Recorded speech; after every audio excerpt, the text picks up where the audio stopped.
wisdom will get noticed. Discipline and wisdom work hand in hand. Discipline and wisdom work hand in hand. Wisdom is knowledge rightly applied.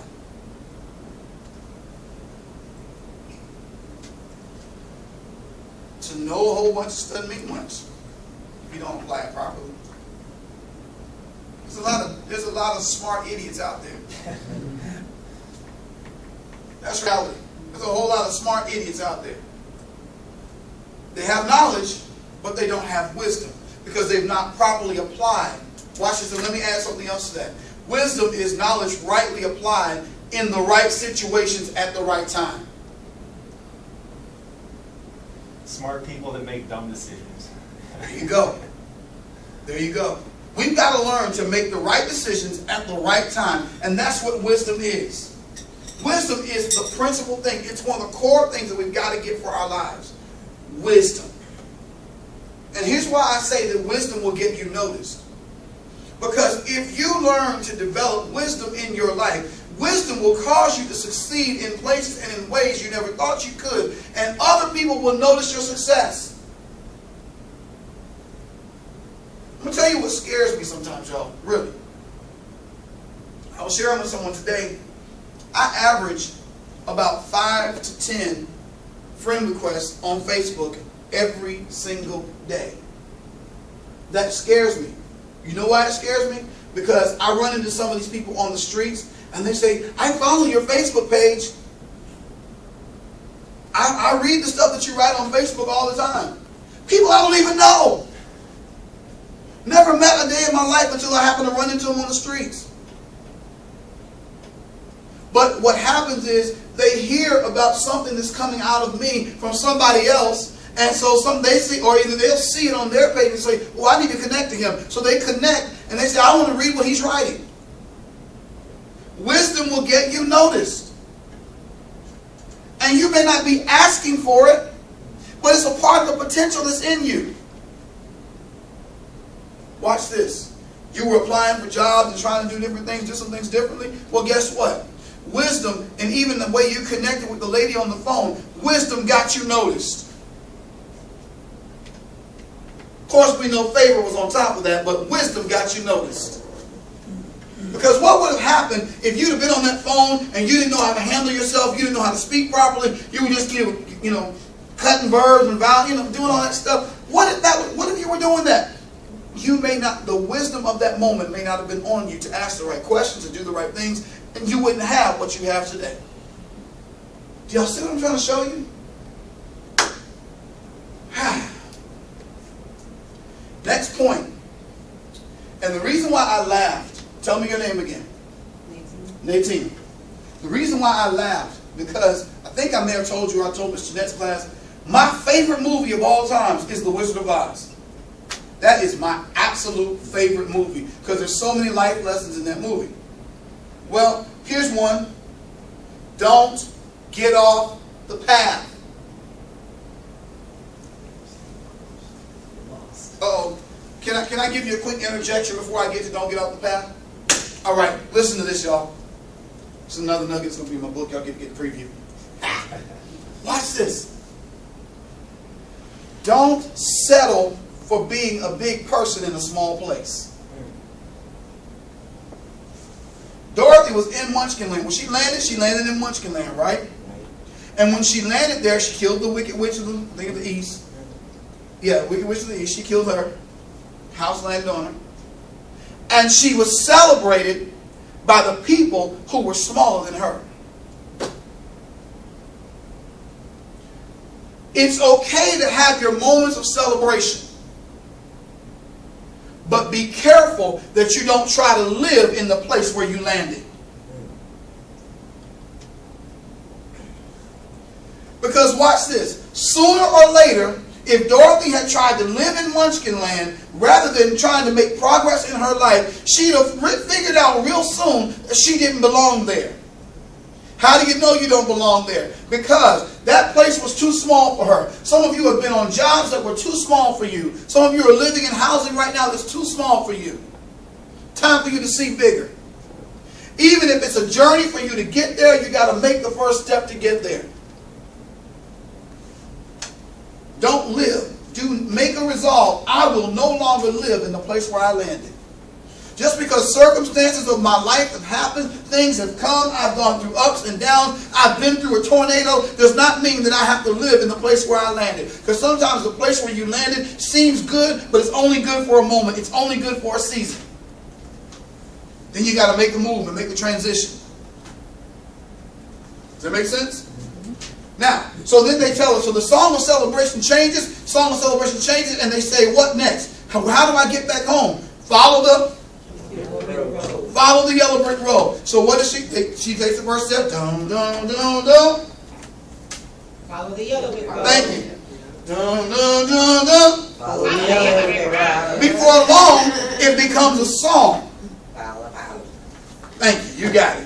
Follow the yellow brick road. You got to get to a place in your life where you follow the yellow brick road. And you stay on the path. Because watch this. Every time Dorothy got off the path, when she started going to get apples, true enough, she ran into the Tin Man, but when she was going to get apples, she ended up in a detrimental place because she got off the path. They were throwing apples, the trees were throwing apples at her. Why? Because she got off the path. Okay? She ended up delayed. You can put yourself in a position of delay because you get off the path. Y'all remember the poppy field they passed through? Because she got off the path. Let me say this real quick. I got to talk fast. I only got 5 minutes left. But I want you to get this. The important thing is that you don't take shortcuts. When we're talking about discipline, you cannot afford. Write that down. I cannot afford to take shortcuts. The reason why you can't afford to take shortcuts, because in the long way around, there are lessons in the journey. There are valuable, important lessons in your journey that you've got to learn, that you've got to get. And if you take shortcuts, you won't get them. You won't learn them. You won't develop them. And so you'll find yourself being ignorant of things that you should know.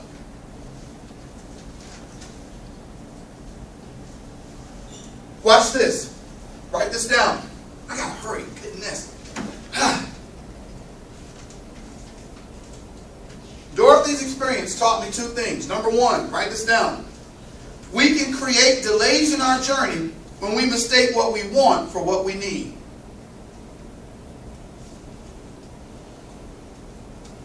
We create delays in our journey when we mistake what we want for what we need.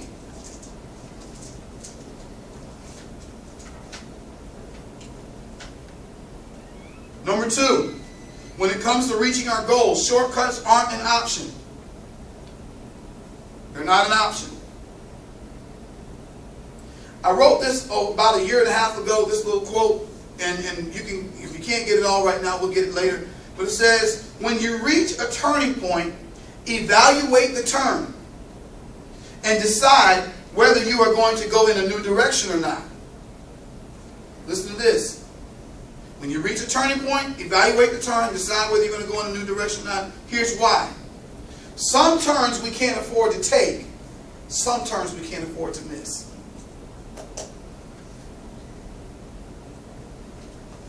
Did y'all get that? That makes sense? When you reach a turning point in your life, make sure you evaluate the turn. Decide whether you need to go in a new direction or not. Because some turns you can't afford to take. Some turns you can't afford to miss. All right.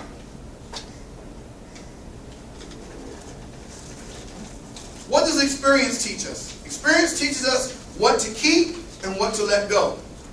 It teaches us what to embrace and what to reject. It teaches us what to keep doing and what to never do again. The last thing I want to share with you all tonight, and I thank you for your attention on this, and I hope this has really helped somebody. The last thing I want to share with you, and these are very, very important things, and I want you to grab this. These are very, very important. They are the 3 phases of discipline. I don't have much time to get into those, but I'm going to tell you what they are, and I'll give you the gist of each one. Number 1, the first phase, you run into, when it says it's if you're running a race. The first phase, the first hurdle to discipline, is discouragement. Have any of you ever taken on an exercise program? You said you wanted to lose some weight, you started exercising, and the day after you took the exercise program, you started exercising, your body hurt? Day number 2, your body hurt? Day number 3, your body hurt? After a while, you gave up because it hurt too much? One of the primary reasons why people stop is because discipline sometimes hurts. It makes us uncomfortable. It hurts. The first time you decide, I'm not going to cuss that person out, everything in you is going, I want to tell them off.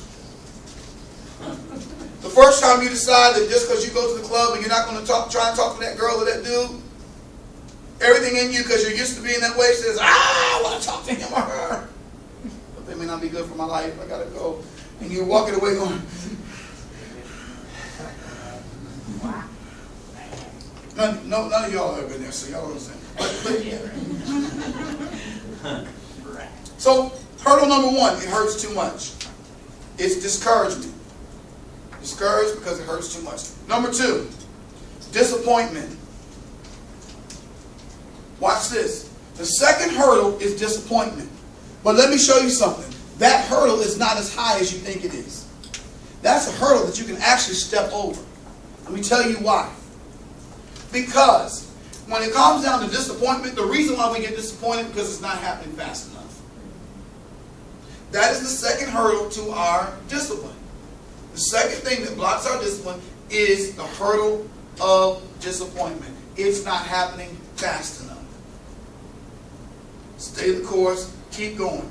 This hurdle is as simple as reminding yourself that anything worth having takes time, effort, and energy.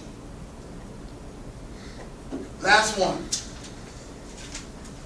Last one. The third hurdle to your discipline is distractions. Discipline does not come in the absence of distractions. It is actually developed and revealed by your ability to walk through them. And I'm going to give this analogy real quick, and I'll close with that. I'm going to give this quick story or analogy. When you go to a car lot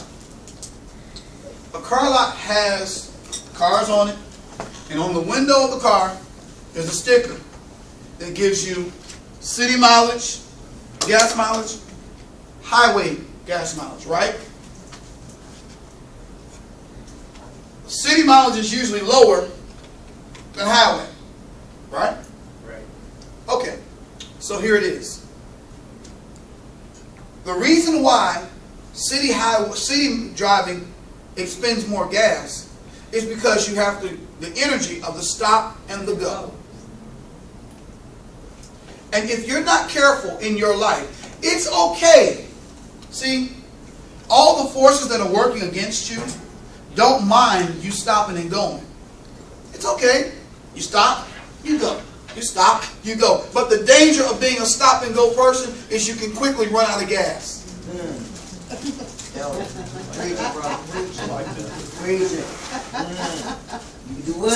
you run out of gas. So you got to stop and refuel more often because you're going to stop and go. But what happens if you make the decision, I'm going to keep going and I'm going to let go of what makes me stop? That's the power of continual discipline in your life. Thank you for your time. Thank you.